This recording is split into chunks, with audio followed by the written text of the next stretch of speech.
Let me start with a name, Rosa Parks, December 1st, 1955, Montgomery, Alabama. One action performed by one woman fueled the American Civil Rights Movement through the 20th century. The action? She refused to give up her bus seat.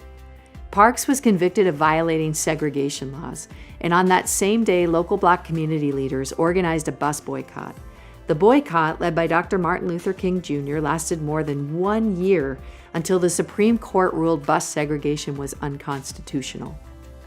Because of a simple act of resistance, Rosa Parks became a nationally recognized symbol of strength. She became a hero of integrity. She represented the spirit of the fight against racial segregation. But that's not what motivated her. In fact, Rosa Parks didn't refuse to give up her seat because she wanted to begin a movement. Years later, when a reporter asked her why she defied the order to move her seat, she said, "I was tired." Trying to fill in the blanks, he asked if she was really too tired from working that day. "Not that kind of tired," she said. Parks wrote later in her autobiography, "I was not physically tired. No, the only tired I was tired of giving in." See, on that day in December, Parks didn't sit down on the bus and think, "I'll probably get the Congressional Gold Medal one day," which is the highest honor the U.S. gives civilians. She just knew she was tired of giving in, and she decided that day she wasn't going to do it anymore. Plain and simple. When I think of our own quest for freedom, Rosa Parks resonates with me, because at a certain point, we too need to grow tired of giving in. But growing tired isn't enough to bring change. Acting on it is. For her, that day was December 1st, 1955. She wouldn't wait any longer. She made a choice. Today is the day to act. Almost everybody who gets out of some sort of oppression and finds freedom can point back to a day or even a moment when there was something that led them to decide, now is the time. We aren't an exception. The same is true for us. If we want to be free, there's going to have to be a day that represents our decision to make change happen. A day where we take decisive action towards freedom. Sounds easy enough, right? The problem is, while being free sounds great, deciding to move towards freedom in the future usually means giving up something that helps you feel better right now. Like we said last week, those things we tend to hold on to are an escape, and escapes usually do something for us. For instance, smoking calms your nerves, or drinking takes the edge off your anxiety, or porn takes you out of reality for the moment, or work gives you a sense of significance, or performing gives you a feeling of acceptance. These are all temporary escapes, and there are lots of others, but you get the idea. And the most dangerous thing about them is that they work for a while. They actually do free us from the thing we don't want to experience. The problem is the thing we're using to escape the emotion or reality or circumstance that we don't like ends up enslaving us itself. Think about it. Cigarettes help us escape our nerves, but they enslave us to nicotine. Food helps us escape our feelings, but it enslaves us to eating. Porn helps us escape reality, but it enslaves us to sex. Work helps us escape the ordinary, but it enslaves us to the daily grind.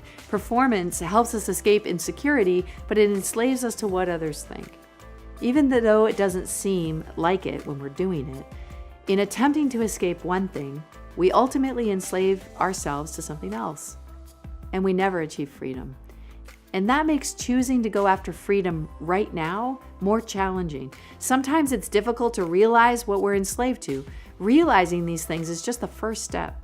For complete freedom, we need to name the escapes that we've been using to avoid the real oppression. But also, we need to realize this: life could exist without the thing that oppresses you. You possess the power to change your life. Your habit, addiction, or whatever it is something that needs to be removed. The next step is to believe freedom is possible, but the longer you wait to take action, the tighter oppression will grip you. You don't become less addicted one day if you continue life as usual. Your urges don't decrease every time you give in to them. In fact, the opposite happens. You give in, and the urge to do it again is stronger. So however strong your oppression feels right now, it's not as strong as it's going to feel tomorrow or the next day. So if that's true, how do you take the first step in a move towards freedom and away from oppression? Maybe Rosa Parks was onto something. She started with being tired. Tired of giving in over and over again, But that day she decided would be different. In the same way, we need to get tired of our oppression. We need to see our oppression for what it is. We need to stop escaping it and see today as the day we begin to change. We can see an example of what a first step toward freedom looks like by going back to an Old Testament story, the story of Moses. Moses grew up in Pharaoh's palace, but one day he realized that the Israelites were his people. When Moses woke up to the fact that his people were an oppressive slavery system, his temper led him to do something foolish. He killed an Egyptian and then fled to the desert to live as a nomad because of his fear and his shame. You may think that God would have been justified to leave him alone, to wade in his shame, but that's not what God did. God called him back to Egypt, back to his people, back to free the Israelites from the oppressive Pharaoh. He called him back to be their leader. But Moses wasn't so sure about that. He had a hard time imagining freeing a whole nation's worth of people when he was still feeling unqualified himself, trapped and enslaved in his own self-doubt and uncertainty. So Moses basically asks God, "Who am I to go before the most powerful man in the world and ask him to free your people?" And this is how God responds, "I will be with you." Moses wasn't sure he had what it took. Maybe he thought his past counted him out. Maybe he thought the shame he felt made him unworthy. That may be something some of us feel when it comes to going after our own freedom. The first step of freedom for Moses was understanding that God hadn't abandoned him, that God still loved him, and that God was with him. Despite what Moses had done, God hadn't given up on him. Before Moses could free the Israelites, he had to be freed himself, so God started there. He started by dealing with Moses' doubts, by reminding Moses of who he was, God's very loved child, who he had never abandoned. God made sure the message of freedom took root in Moses himself before Moses took on the task of communicating that message to the Israelites. Then Moses asks God another question. "God, if the Israelites ask me to tell them the name of the one who sent me, what should I tell them?" And God said this, "I am who I am. This is what you are to say to the Israelites. I am has sent me to you." What does this have to do with freedom? When God says I am, he's referring to the truth that he is always present. He's in the right now. He makes this moment, this present moment, sacred. He is the God who's over all and in control over all right here and right now. With that statement, God was declaring that not only is he completely adequate to help Moses and help the Hebrew people, but that all of his abilities are felt by Moses in this moment of time. And because God always has been and always will be, and since he's in control of all things, the fact that he was focusing his attention on setting his people free means that he's a God of freedom. Slavery is something he's against. Slavery is an affront to God's will for our lives. And he was going to act through Moses to make freedom a reality for his people. God was basically saying, look, Moses, freedom for the Israelites starts now and with you. I am going with you. I am powerful and adequate, and you'll learn that, but you have to move first. Moses was left with a choice in that moment, and freedom always begins with a choice to move, to respond and act, or not. Moses had to start living like he believed all of this was true about God before he even saw the evidence to prove it. He had to move. He had to act. It took a minute, but eventually he moved. And like Rosa Parks' decision to stay on the bus, to stay in her seat on that December day, Moses made a choice that changed the trajectory of Israel's history, to experience the freedom God offered him first and foremost, and then to believe in it enough that he would pursue it for his people as well. Moses was called to freedom himself, and so are you. But the freedom was not meant to stay with you, just like it wasn't meant to stay with Moses. We were called to free others and to use our freedom to serve one another in love, starting today. You have the same opportunity. Today can be the day for you. You can stop trying to escape and begin to be free. You can stop putting it off, and you can take a first step. You can stop questioning who you are and who God is in light of your oppression and your mistakes, and you can take God at his word. You can stop trying to disconnect and realize instead that your enslavement is connected to the enslavement of others, and that your freedom is connected to the freedom of others. There is so much more on the line than you think. So what if you pursued freedom today? Think about the things that enslave you internally. It could be anything: addiction, food, pornography, social media, your image, work, worry, fear, pride. Today, you can choose to move in the direction of freedom by taking a few steps. 1, take God at His word. Believe He's with you and for you, and that as you pursue freedom, He's alongside you and with you the whole way. 2, call your oppression what it is: sin, shame, guilt. Be willing to get honest with yourself.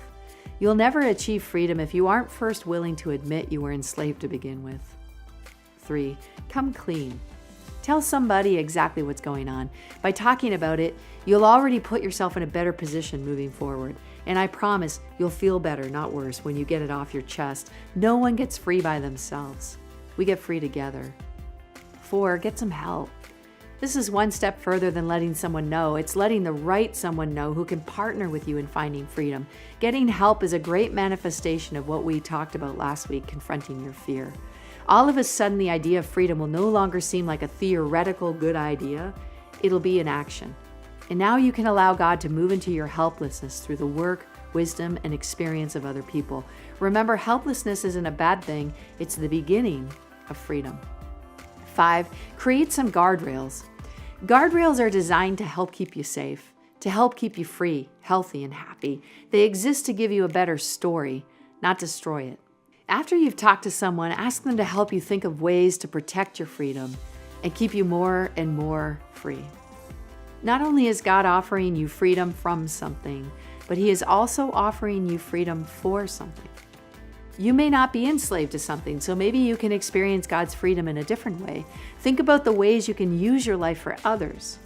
How can you help someone else or serve someone else? Maybe it starts by telling your story. Being vulnerable in front of others isn't weak, it's powerful. Maybe your story could be part of their freedom story. Or maybe it starts by simply striking up a conversation with someone different from you.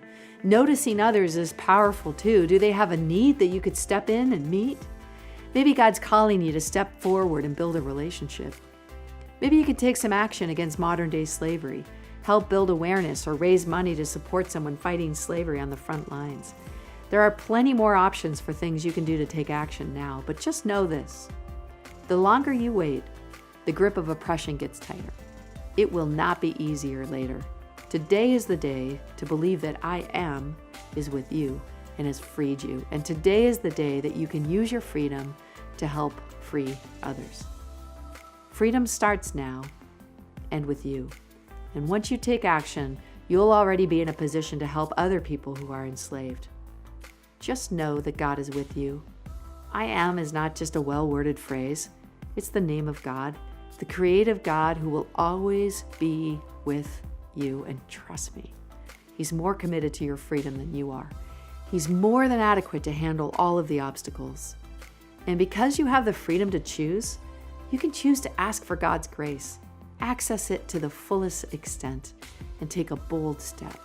Remember, if you want to be free, there's going to have to be a day that represents the day for you. Why not today?